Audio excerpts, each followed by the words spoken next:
There's just 1 minute to showtime. The engines are on. The following program is brought to you in living color.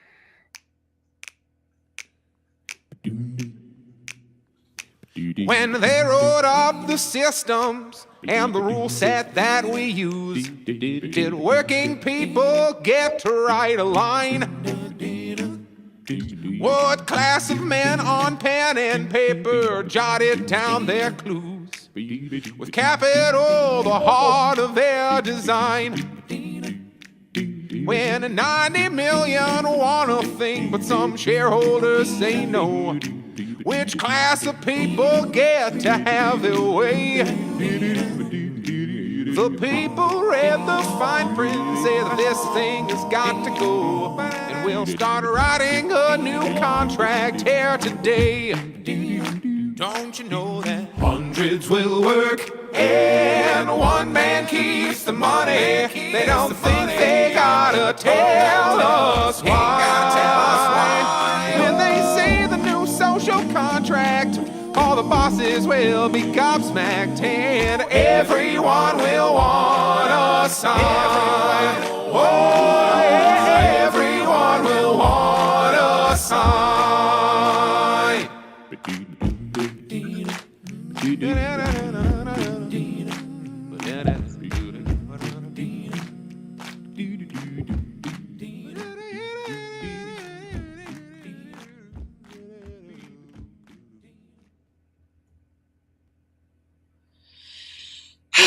Hello, cousins.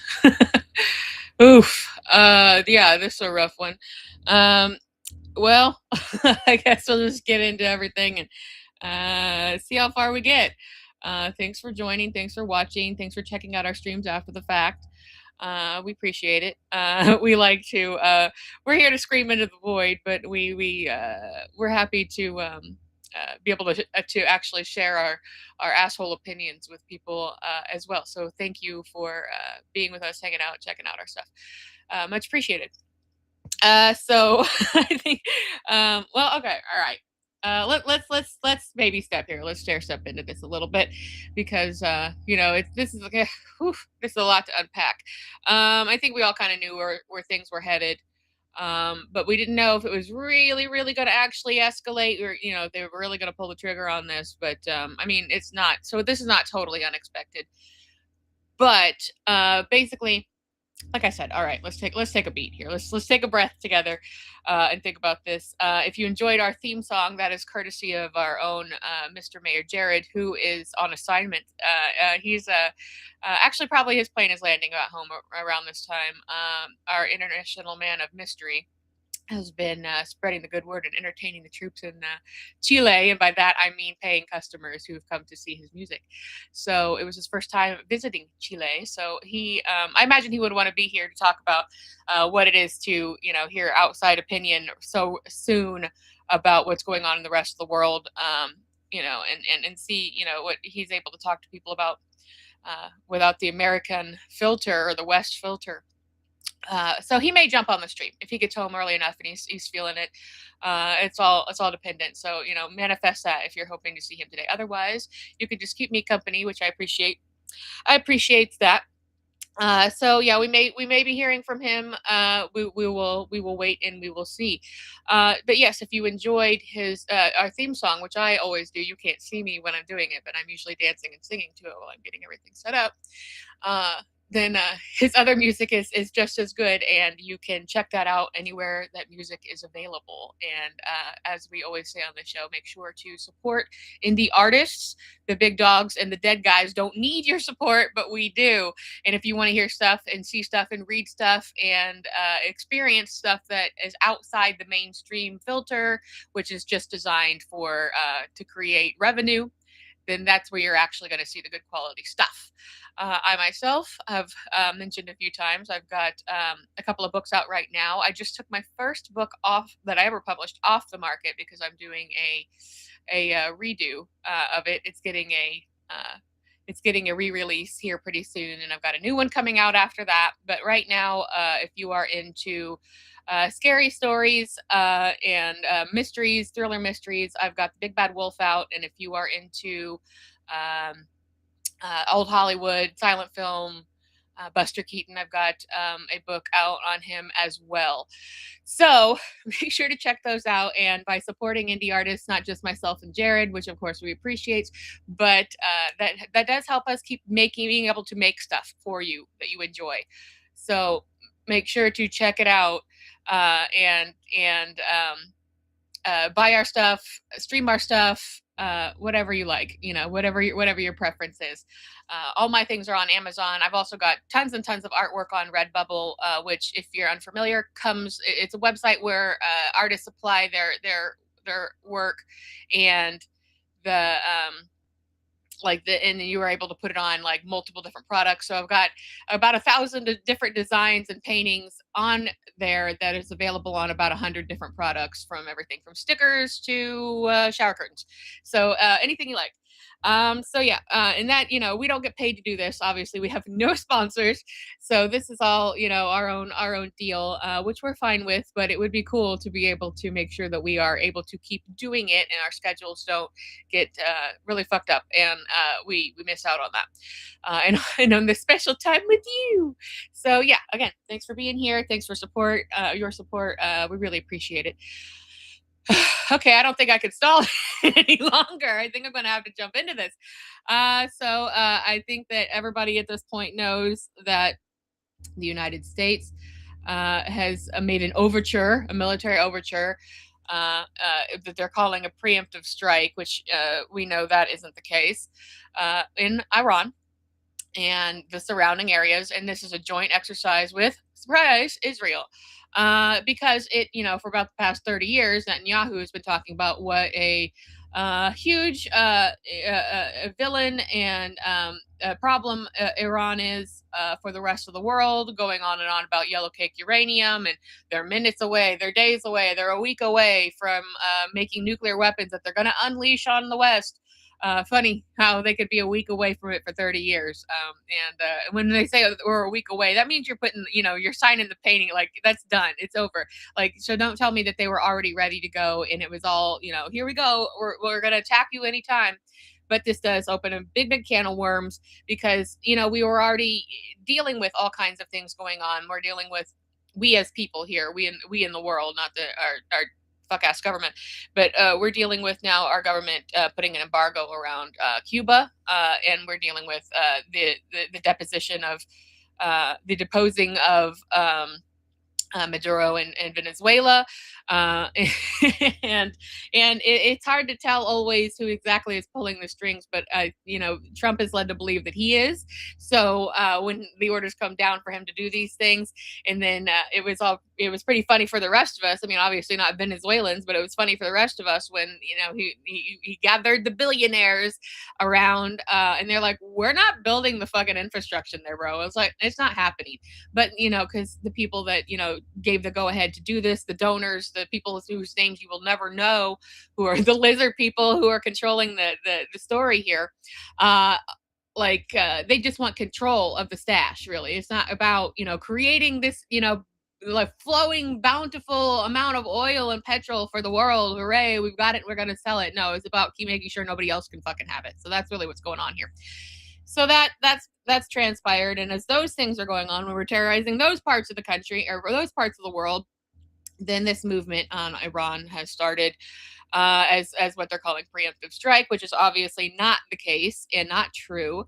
And then you have both, fake sentiment and or silence from Democrats, and you have a lot of Republicans going kill, kill, kill. So it's a kind of a big mess here that was somewhat anticipated. And we also are seeing some fractures already. I mean, we're in the 4th day of this, and this was an operation that was obviously meant to distract from the Epstein files, which did not work, and will not work. I think this time the world has finally woken up to this, that this is not, there's really no bigger problem. Like when you really crossed the gulf here, when it goes into people eating other people for pleasure, or thinking that they're going to live longer.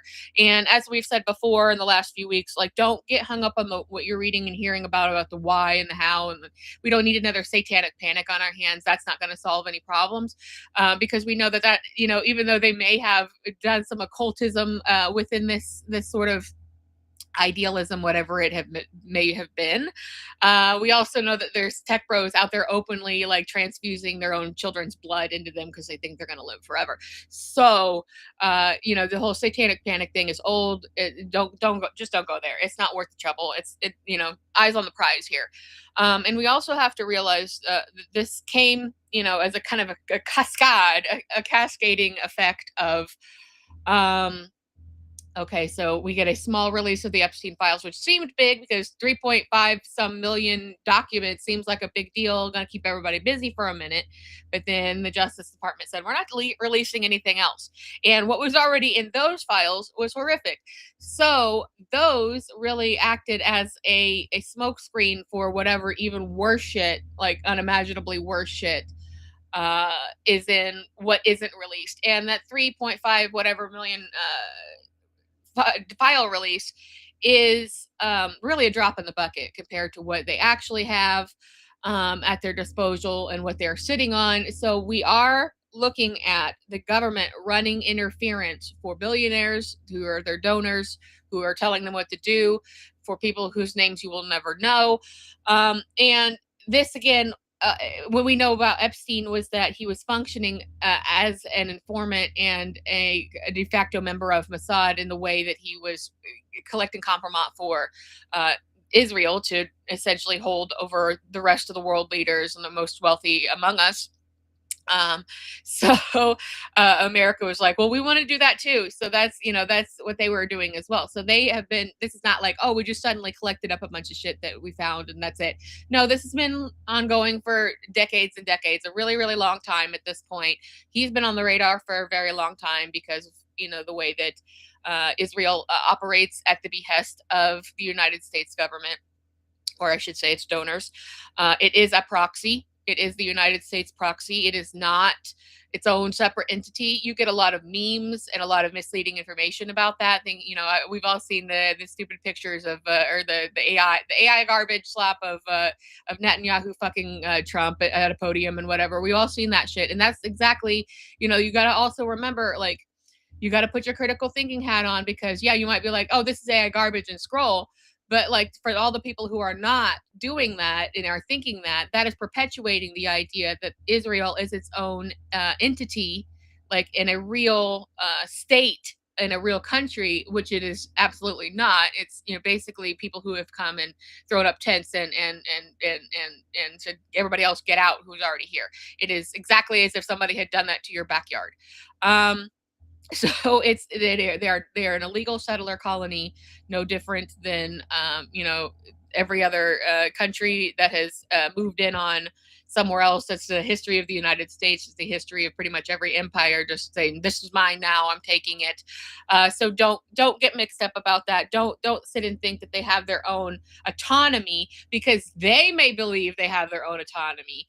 They may believe that they're, the people of the soldiers, they may believe that they are their own legitimate, stake, their own place, but they're absolutely not. And you got to think of it this way.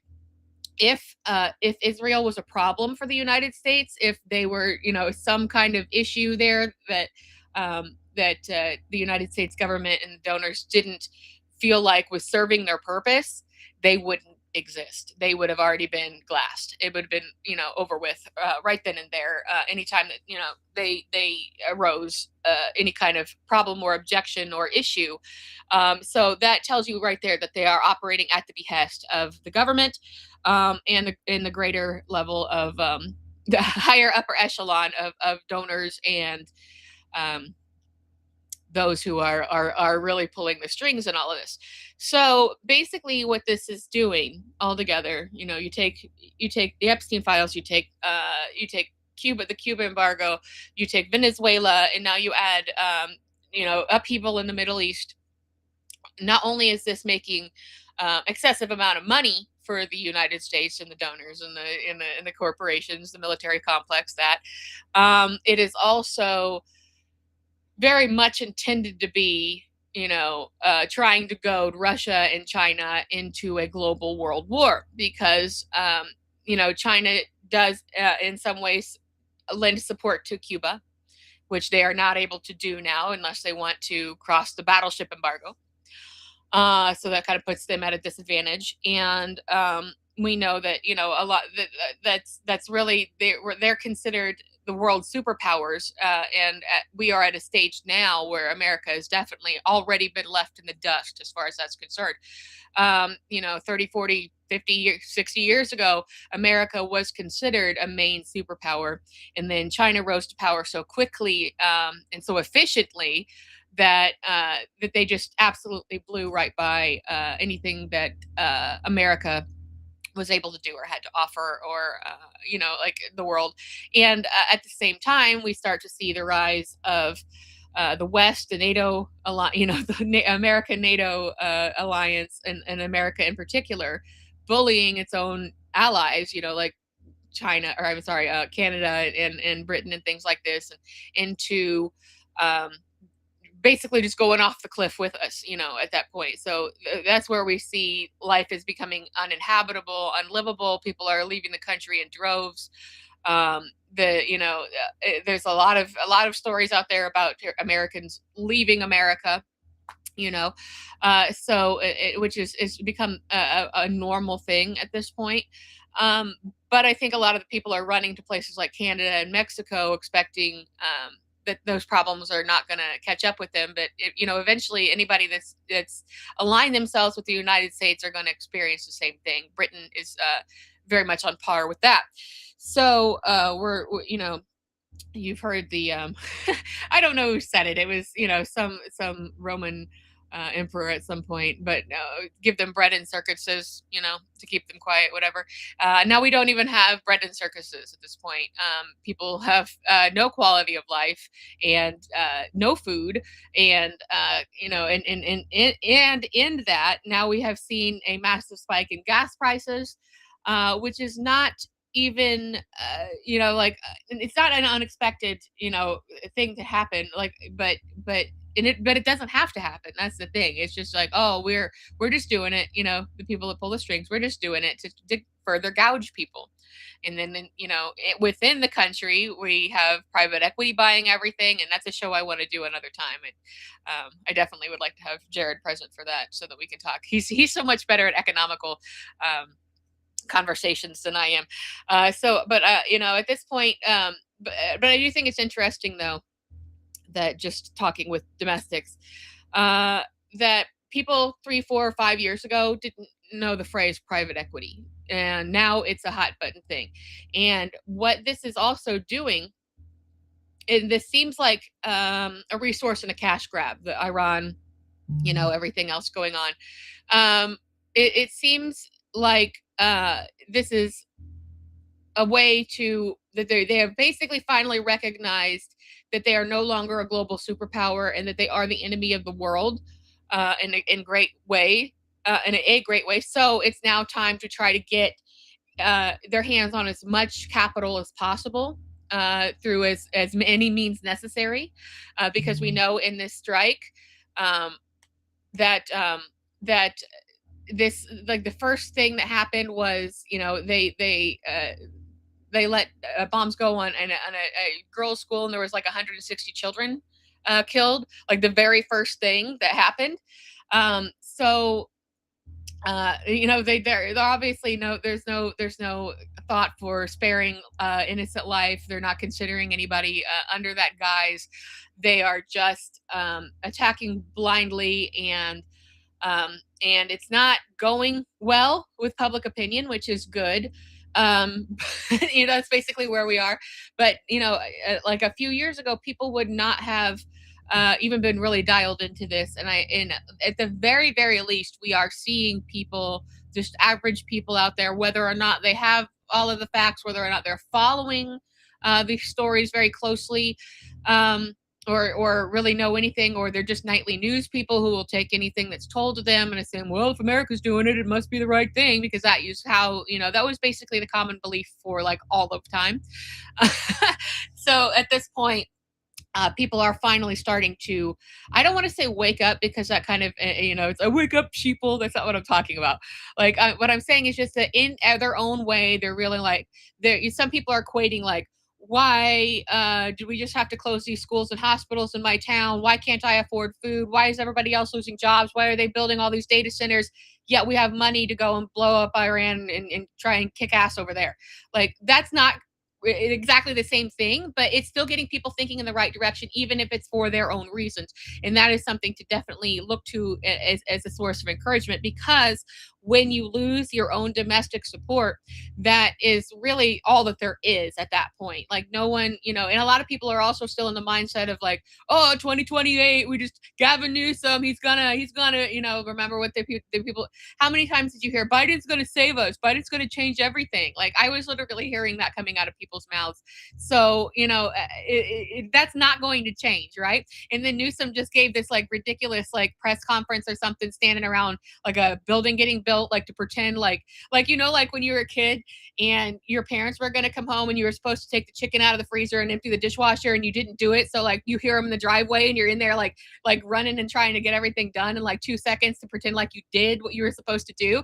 Like, that's exactly what that vibe was. And he's like, we can't, we're not, and this and what. Shut the fuck up, dude. You were just sitting there talking to Ben Shapiro about how Gaza is not a genocide. Like, I think everybody is in agreement at this point that Gaza is and was a genocide, and that this whole thing is, meaning to further advance the United States stronghold via Israel on the Middle East, vis-a-vis the Greater Israel plot. Let's just call it what it is, which is what they believe will give them a stronghold, a much stronger hold of that region, where it's a place that we don't have much representation. So the idea of building Israel into that empire, so to speak, and allowing them to think that they're the ones in control of it, has only been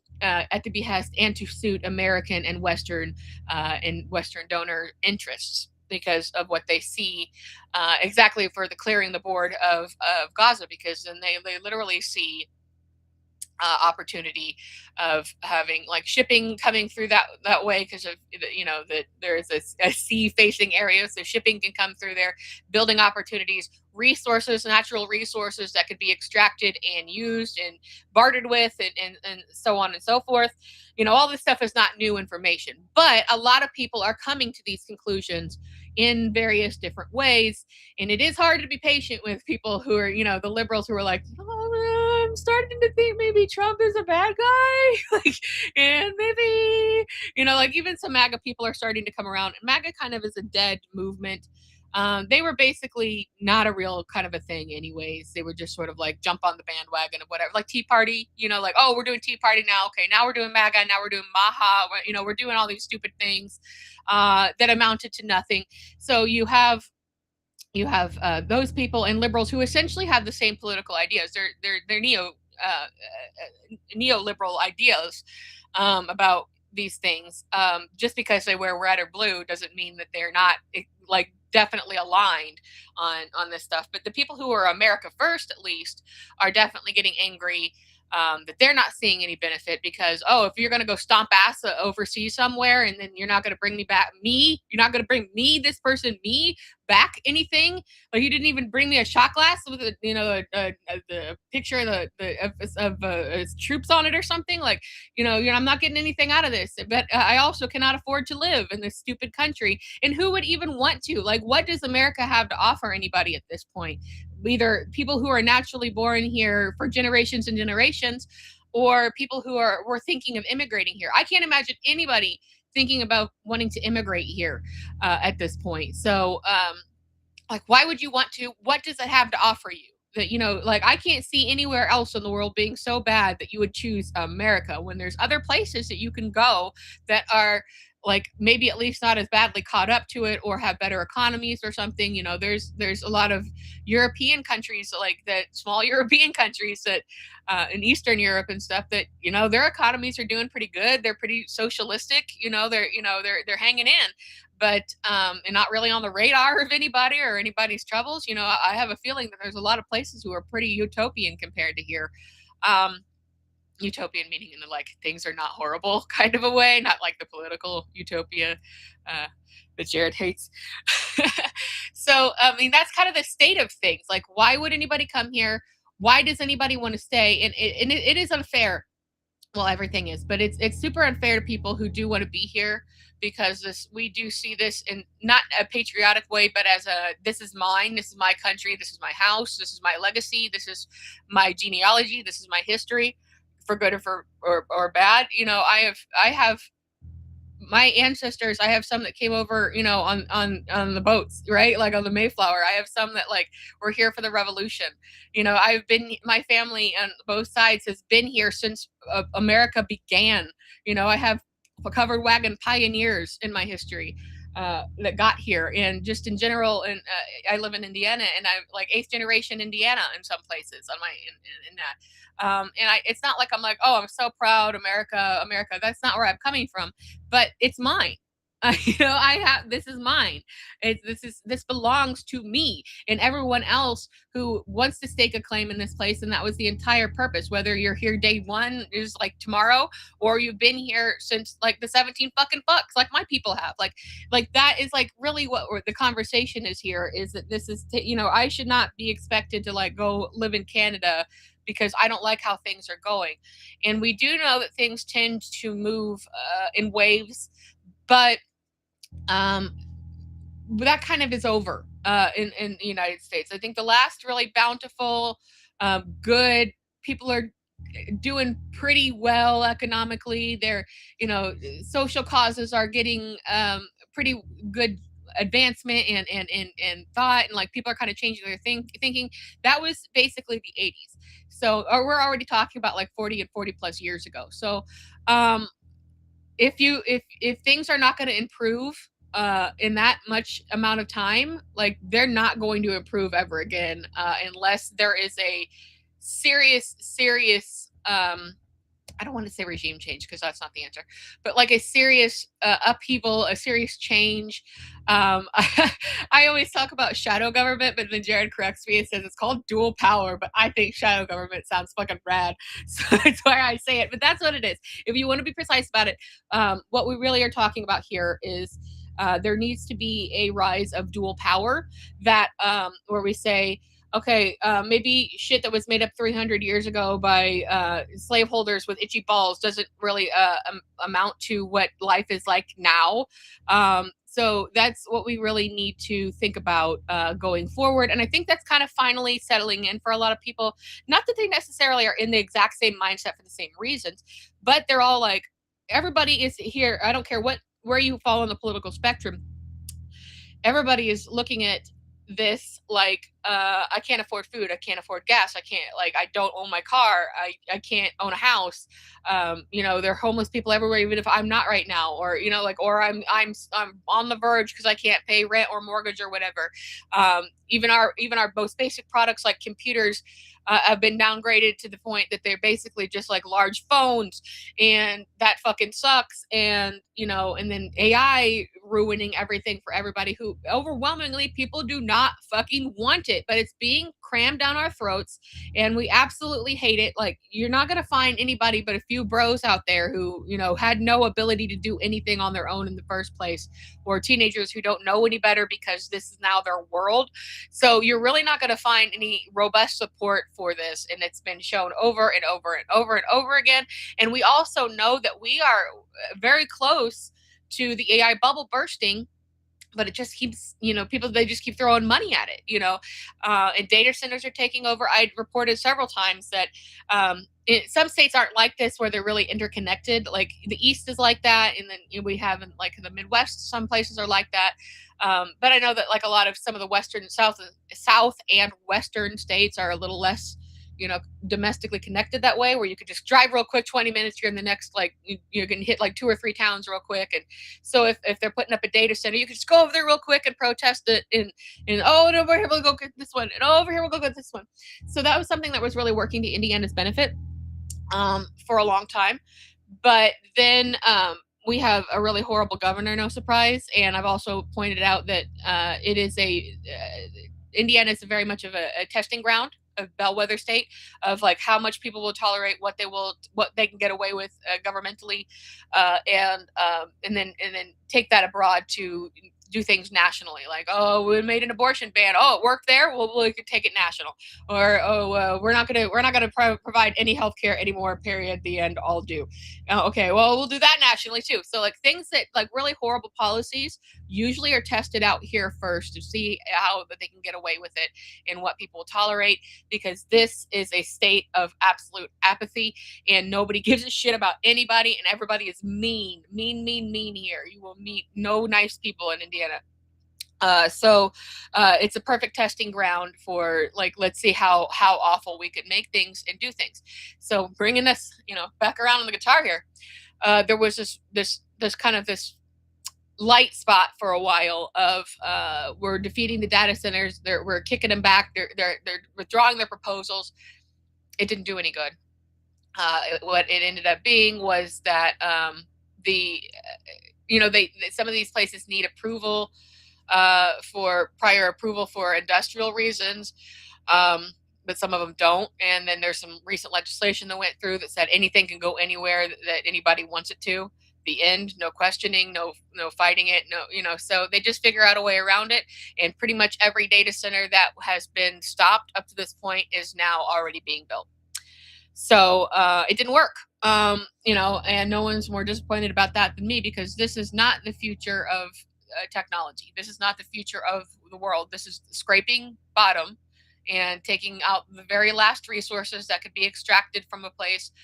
If you know anything about this area, it's a farming land. It's the Midwest. That's what Midwest is all about. So if you look at it from a plane, it just looks like patches of barren squares, and so the soil's ruined. And nobody's farming these lands anymore. There's no money in it, because we know there's no food for anybody anywhere, or anything decently at this point. So it not only is the stuff not be using farmland that was made to be farmland, it's no longer being used as farmland. This is now where much of these data centers are being put in, as well as the most disadvantaged places that could be found. Your proverbial poor side of town type situation, because they feel like those people are too busy or stupid or aren't going to make a problem for them, and they did, but it didn't make any difference. It didn't work, and I know that is shitty news, and people are still out there trying for sure. But that, I think, is just goes to show again that Indiana is the testing ground for everything horrible that ultimately happens in the rest of the country. So it's not going to be an answer to, oh, we just got to vote in the Democrats. We just got to vote those guys in. That'll fix it. That's not going to fix things here. And that's not going to fix things nationally. That is just absolute, daydream bullshit to think that is going to make any kind of difference to anyone in any great capacity. Because as we've also said, we don't necessarily, as people, just people living our lives, understand the exact depth and breadth of what the ownership class, the 1%, how many people there really are invested in that. These $1 trillion corporations, these very soon $1 trillion people. We don't necessarily know how many there are, but we know that there's never been a greater gulf between wealth and not wealth. And these people somehow believe that they are going to make themselves their own utopia, where people are going to serve them, and they're going to have their own little Epstein islands everywhere, and they're going to live whatever, because they've destroyed everywhere else. It is very much the mentality that we saw in fiction. And when you start seeing this shit in fiction, then you know that it's seeping into the zeitgeist. But if you guys saw the I don't know how the game goes. I'm not like a game person, but if you guys saw the the adapted television show of Fallout, that they had just wrapped up their second season recently, and the entire thing that they are bringing the story around is that they had these companies had intentionally colluded to nuke the earth so that they could sell underground living and cryogenics and vault, what they call vault living, and that. But they had done that, and it's in a pseudo 50s setting, where they really kind of brilliantly bring in the idea of at that time there was like a lot of like kind of toxic optimism, like again, like, oh, if the government's doing it, then it must be right, or we got to trust it, we got to go to war, we got to do whatever we're told, we got to enlist, we got to abide by a draft, we got to. So it's taking this sort of like, oh yeah, if the people in charge are doing it, those people are smart and they must know, and everything's going to be great for us, and then those people in charge absolutely destroy the earth in order to benefit capitally from it. And that is exactly what we are seeing here today in this world. So it's not as if that they just magically pulled that out of a hat and they're like, oh, we just threw darts at a dartboard until we figured out that was a good plot. No, that is basically like ripped from the headlines type shit. I mean, like, we now, if they, I think that they even have had like cannibal storylines, like when you have, there needs to be a term for this, things like, when you have like uncanny valley or something, like there needs to be a term for this, like when like you as a society has willfully and willingly and for, I don't know, boner reasons decided to start eating people. Not just the part that where you just fuck people's lives up and with and with the sexual assault aspect of this and just ruin people's lives, but or murder them or for fun or whatever. But when it's like, this is like a hunting for sport type of a thing. When you get to the point of eating people for any reason other than like, oh, we were in a plane crash and we had to survive, like, then there was no choice, like, but these people are doing it electively, then there is no, that's the bottom. That is the bottom of any kind of functioning society. That is where it stops. That is the bottom line. There is no lower place to go after they start recreationally eating people. And in the case with the Epstein files, in the case with what's going on in Iran, and in the greater Middle Eastern area, like everything is on the table right now. We are not in a position to say that anything is not happening or that anything is conspiratorial or that anything is fake, because we have knowingly now in paper well documented, probably insanely well documented in a way that we are not even privy to yet, have crossed that gulf into the eating of the people for recreational purposes. There's no going back from that. Like when you reach that point, I like, and we refer to the fall of Rome a lot on the show. And there was the British Empire, and there were different things like that around the world that they all eventually fell. And we know that a lot of countries don't make it past the 250-year mark, which is exactly where we're at right now. And you also know that a lot of people on the left especially are looking for forward to that end, not because we're like, yay, Walking Dead, let's go, but because we just don't want to be part of this anymore. We don't want the world to be, we want the world to understand we are not in agreeing with this. Like a small minority of people agree with this. You can't take anything that you see online seriously because that is just bot traffic a lot of the time. You have some psychopaths that are like, like kill, but then again, most of that is generated like in a false way, as not even real people. So nothing in our world at this point is real, and we don't really have a way to get that across to other countries. Like, do you think anybody involved in the killing of all those children in the girls' school is really like, well, the Americans don't want this actually, like it's really in their bot traffic, and they're pretty much fanning that. No, nobody gives a shit. Nobody's thinking about that. Nobody knows that. So there's no good way for us to get across in a big way to the rest of the world that this is not what we want. This is not how we want this to go. And then that's where I always come back to the leadership is the problem, and there is only a finite amount of donors and corporations and trillionaires and people who are pulling the strings and paying for all of this. and using America as a tool, using the United States as a weapon against the rest of the world. And it doesn't matter if it's red or blue, they are all going to respond to that. They are all operating at the behest of these people and will. So it doesn't matter if you're like sitting there saying, oh, Biden was supposed to, well, things got 1,000% worse under Biden, and he just held the line for Trump to come back and take back over. So I think that everyone got their dose of medicine on that one.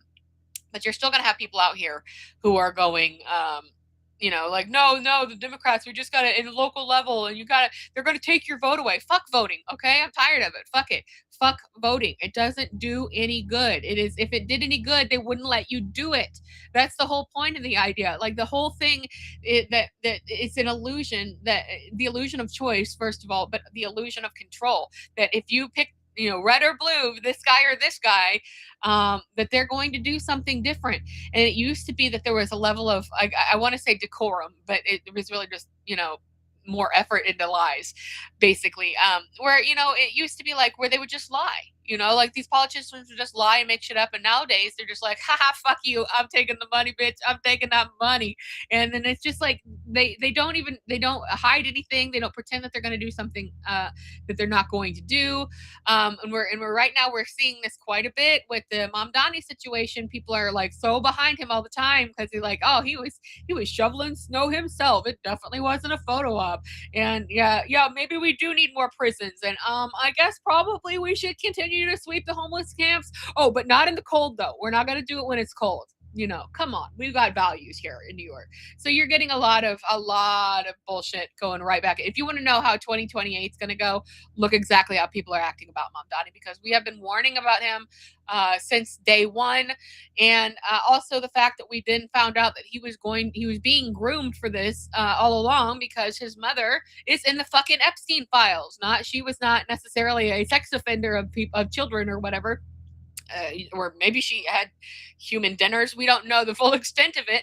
But the point here is that she comes up as a figure in the upper echelon of these people who were interacting with each other, who happen to be the richest people in the world, who happen to be the string pullers. And then magically, her son becomes the mayor of New York in a really contentious time when people still have Marvel brain, when they're looking for the hero will rise, and magically he does. Look at him, he's shoveling snow, right? Okay. So I know I'm going around and around and around here, but I think the broader picture, Jared likes to post articles and talk about news. I like to just kind of freeball it here. So I'm a lot more just like, let's just talk about the shit. So if you're still with me after 40 minutes of rant, and I'm trying to keep it chill, right? I'm trying to not be like the worst right now. So that it's just that what I'm trying to say here is that we don't have a super clear picture about what's going on in Iran, in the Middle East, super clear yet. But nothing's off the table, because we know that everything's on the table already from what's going on around just our, things going on, the Epstein files, and that this was an intended distraction for that, because of the timing of things, like to get people, but it didn't work, obviously. But the point here that I'm making, the overarching point here, or trying to make, is that these things are all connected. Every single thing is connected, and it all leads straight up to the top money hoarders, havers. And this is exactly why capitalism cannot succeed and will not succeed. This is why countries fall. And this is why this is turned into a scrape the resources dry, make money off of every single thing possible, make people's lives miserable, make them pay, exterminate them, turn them into, make sure they go homeless, make homelessness illegal, so we put them in the prisons and we have slaves again, which is actively happening everywhere around the country. And that's something we've been trying to warn about for a very long time, that, and a lot of people would sit there and be like, oh, that's never going to happen, or ICE can't kill people, that's illegal, and they're not even cops. Okay. Oh, and they're not going to make homelessness illegal. Why would they do that? Okay. So we just keep going down the list. And I think that's, at least people are becoming more aware that these things are actually happening, like way later than they should have been. But again, I guess there's no real reward for being like super woke before anybody else. Like, I'm not going to sit here and be like, name the band songs or whatever about it. But it's very frustrating from a left point of view to see people just now waking up like where they should have done like 10 years ago, and already be at the point that we're at, because like, how long is it going to take them to get to this point, right? To say like, oh, the system cannot be fixed. Voting is a sham. This doesn't work. Like, this is now the, the private equity, the capital, the companies that are purely seeking capital, have complete and utter control over the United States and the West and everyone in them, and are seeking to do that to the rest of the world. That's what happened in Venezuela. They steal their resources, depose and steal. So that's what we're really talking about here. That's the bigger picture in all of this. That there is, this is like literally just like a world domination, or a world conquest of scraping as much value out of the world, because they seem to think there's somewhere else to go. And that's the thing. And we know that Shmilon all sad because he found out Mars isn't going to happen. And those people weren't trying to go to Mars. That wasn't the thing. What they're trying to do is, and this is in the Epstein files that we've seen, is these people are trying to figure out how to mass exterminate poor people, and how to essentially make themselves like this, big open world for just themselves, make the world into a playground for themselves, where these people become either are dead or slaves to serve them. And I think this was already well in motion before anybody really realized that it was going on. And we're still having people that are just now coming into the fold. So I don't know personally what can be. Let me pull my. Hang on 1 second. I need to plug my shit. So I don't know personally what can be done at this stage. It kind of feels like there is nothing really that can be done. I don't want to be super pessimistic about it, but I mean, can anybody sit here and say, okay, here's what we need to do. We need to do this. We need to do that. We need to get rid of these people. We need to make sure that we need to make a new constitution. We need to make all these things illegal and the new way of doing things. We need to, we need to adopt communism. Is that going to save anything? Honestly, because although I am, and we are on the show, and most leftists you'll find out are communists, and socialism, communism now are essentially the same term. You will find in different times and in different eras they kind of differed somewhat, and that socialism was kind of looked as like the midway point to communism. But I don't think anybody who's identifying as a socialist these days are going to be like, no, I want to stop halfway there, and I think capitalists should have a voice in all of this. No. We're all trying to get out of capitalism, and then that, if you're going to do that, there is only one way, and that's communism. There's no other situation that to people in the modern world that we know of that is going to change that. So that's basically, it's a binary choice basically. So whether you call it socialism, whether you call it communism, that is where obviously our heads are headed. That's where we want to go, but not necessarily is that the answer. We're facing so many issues here, and it's not just like, oh, the people want communism, we're communists now. It doesn't work that way. Like, what are you going to do about all these people? We're not allowed to say what should be done to them, or our streams will get pulled. So there are some things that ought to be done, but again, it's I don't think that there's really a good way to say what comes next, what we need to do, because we could sit here and we want to give solutions. Sorry, there's a very loud, crazy noise around me. I don't know what it was, but that's what we're really talking about here. Like, what are the solutions? We want to give you solutions. We want to sit here and not be gloom and doom all the time, like we often are. But this is what we have to work with. We are what we are at this point, and it's not exactly just regular people like us are not necessarily going to be like, well, this is what we need to do, and here's the plan, and everybody did this, it's going to work. Because no, those people are going to fight tooth and nail, and what they're doing is just scraping this country dry, especially, and any other place in the world, because they believe that they're going to go off into some other place where they've killed everybody and they've flattened everything, and and now they're all going to live magical lives. And that really is the thinking. That really is the intention here, is to enslave, literally enslave. I'm not using that in a hyperbolic way. I'm saying that for real, to enslave all the people that they have now, disadvantaged in a massive way, because there used to be things like upper class and middle class, and those things don't exist anymore. It's the poor's versus the rich, and which, has always gone really well for rich people. And Jesus Christ, it's always gone really well for rich people. And in general, in history. But you have to wonder, like, how long would something like that take? Like, how many of us are going to be, killed in the process? Because this is the war. It really actually is rich versus poor at this point. So don't get tripped up with, like, social politics about, like, oh, took our gerbs or this, that, the other. The enemy every day, all day long, no matter what, is going to be the people who are extracting the value and taking advantage and doing active harm to all other classes other than their own. Because and they're only really hurting themselves, because essentially, like, if you think that you're going to get to live like emperors and all this, and you're going to be like this, that, and the other, like kings in the castle and whatever, like they are essentially making capital and money and value worthless by doing that. Because when you take away the aspect of commerce and people who can buy things, like, people aren't buying cars, they're not buying houses, even if they could afford it, they're not. Or I mean, like, what I'm saying about the housing crisis. But what I'm saying is, like, if you keep extracting away things that people would ordinarily spend money on, and then they start making so little money that they can't pay taxes in mass because they're not employed, because the AI took all the jobs. Hello, this guy. Then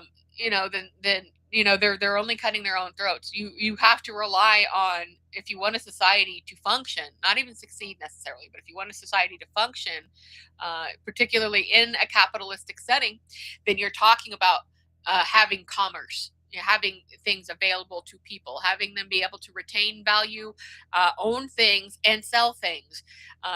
And that it is, we have consistently gone away with capitalism that has further stopped people from selling the their own made things, like things that they can make and do. Like, you have to go do something that we say that you can do. You can't make the product. Somebody we say has to make the product.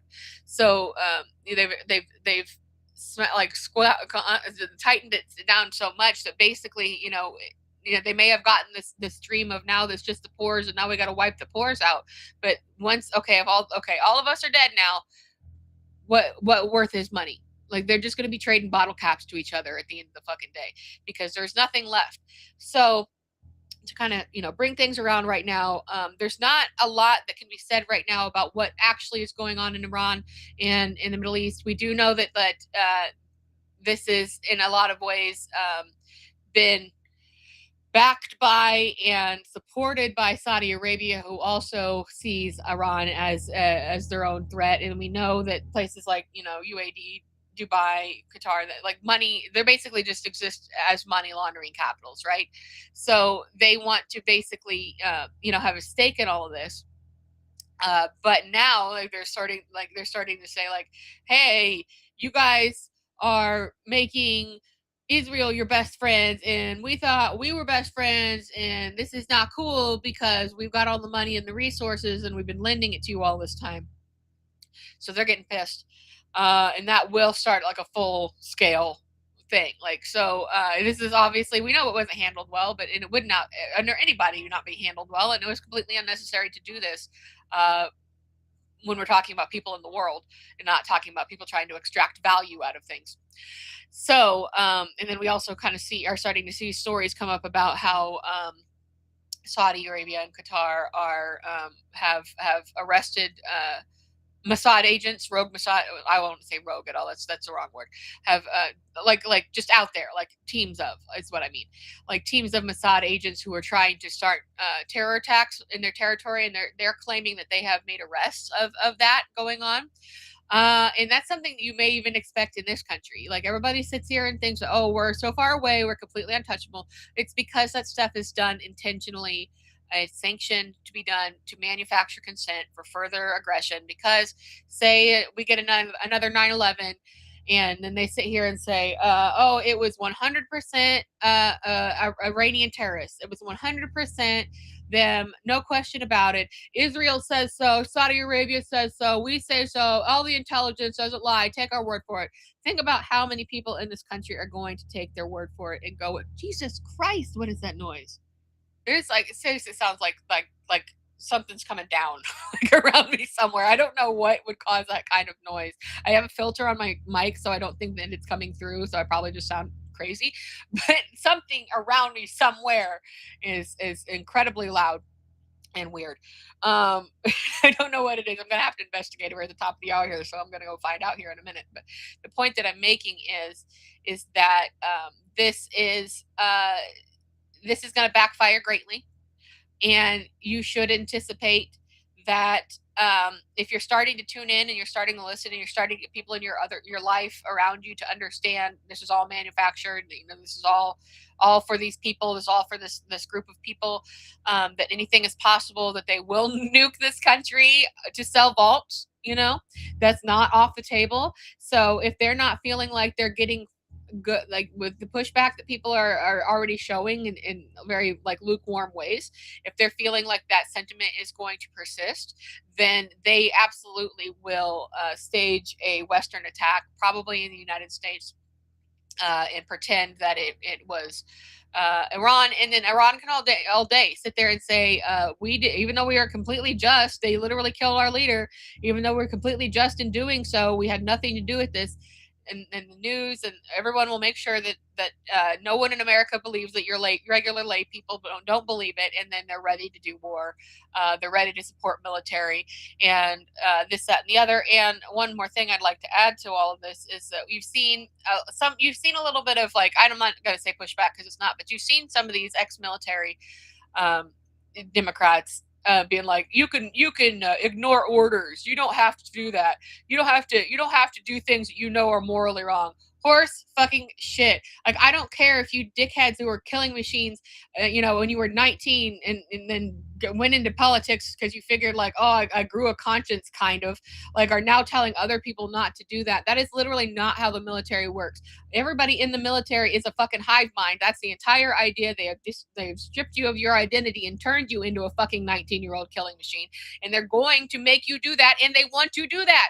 So that's why, again, you see on the left people having zero sympathy for soldiers. Don't be talking about poverty draft. That's bullshit. And it's all, there are plenty of poor people out there who figure out some other way to make it and don't have to join the military. If you join the military, it's because you want to. And that's why, we don't care. Effectively, we don't care what happens, because you have gotten what you deserve. You are not fighting for our freedoms. You are not doing anything that's serving anybody but yourself, and you're going to get fucked for it. And that's basically the end of the story. So don't sit here and tell me that these Democrats that are telling you don't do it, because they know that's not how it fucking works. And they are not the heroes. They're just giving the people here lip service to act like they're doing something because they have been allowed to say something. All of those people are controlled too if they want to keep their jobs and don't want to get, as Jared often says, that it's like an automated system of its own. If this piece breaks, they pull it out and they put a new one into its place who says what they want them to say. So it is kind of confusing when you get these Thomas Massey type people out there who are saying the shit, and it's like, who is allowing you to do this? Like, this is crazy. But he'll probably not be able to continue his where he is for very much longer at this point either.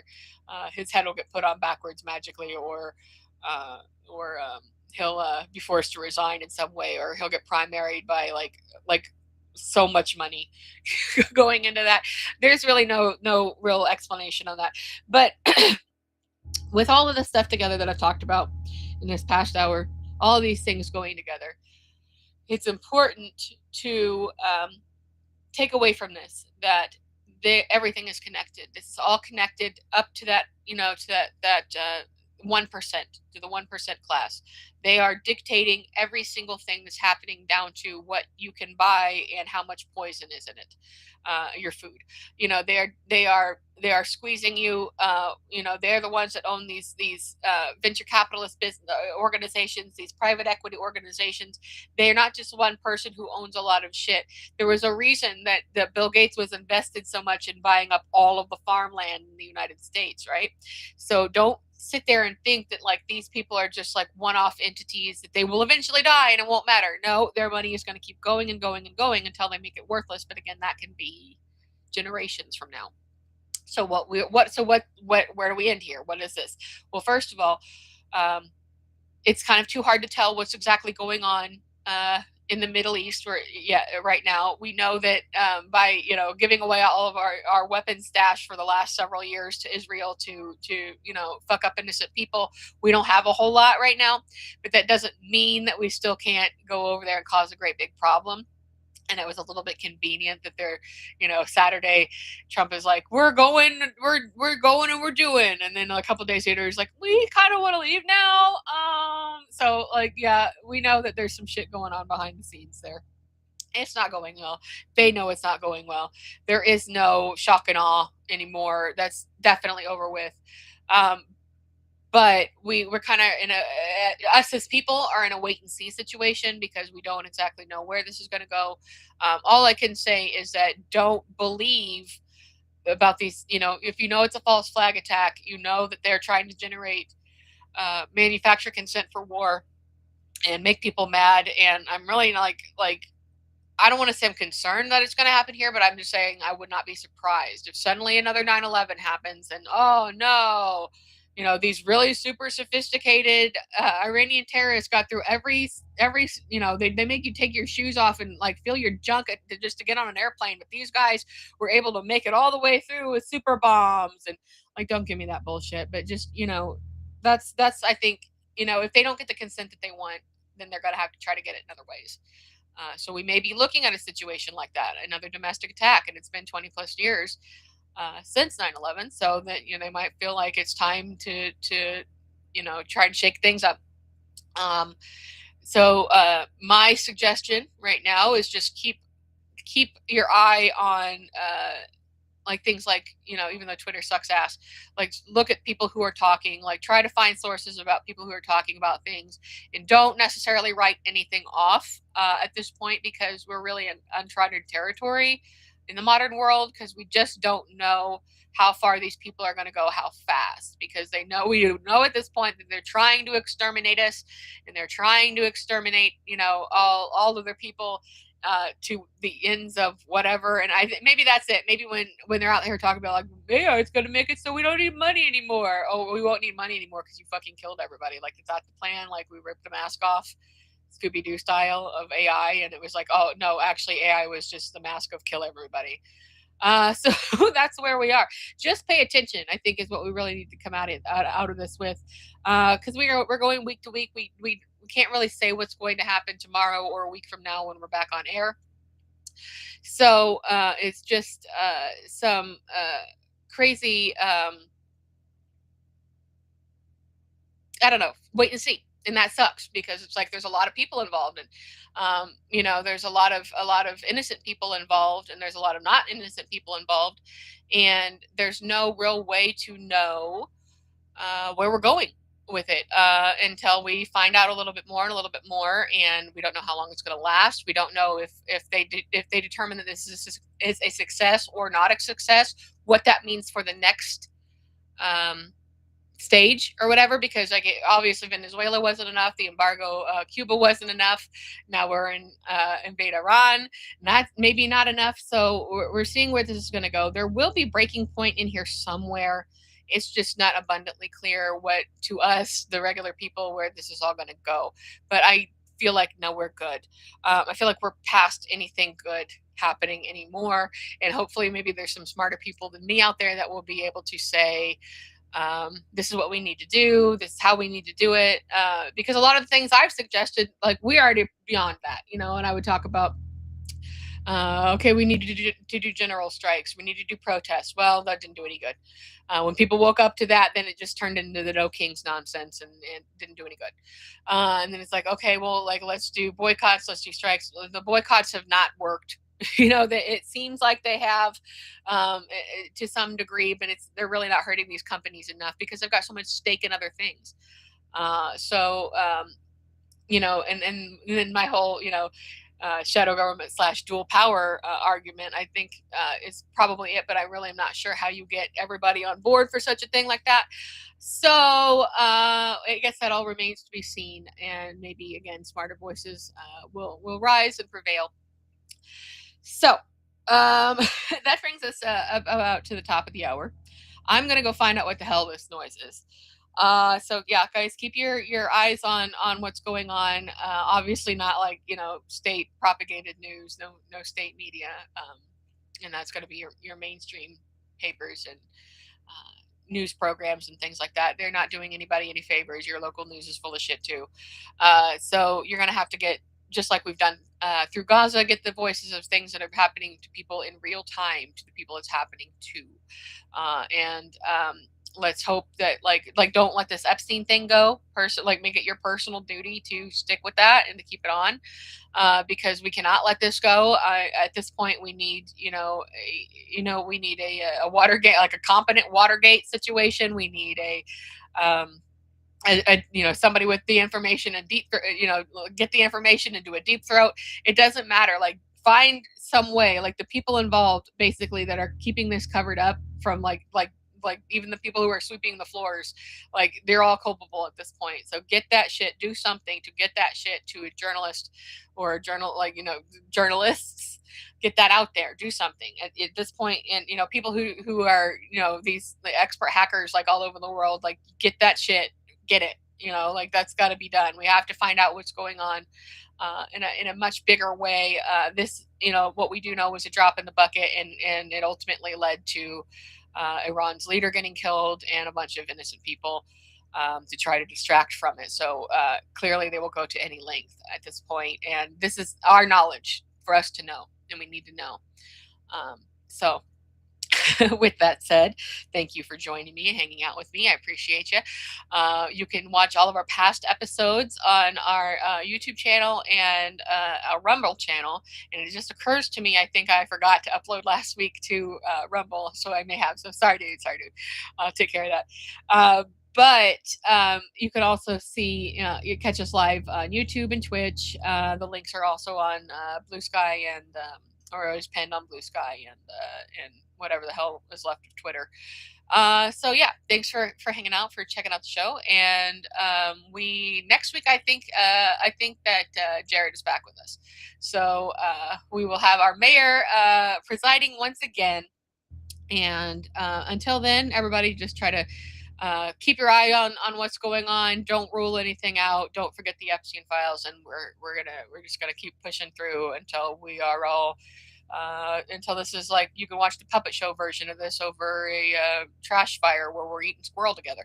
So take care and do the best you can, and I will see you next week. So bye, everybody.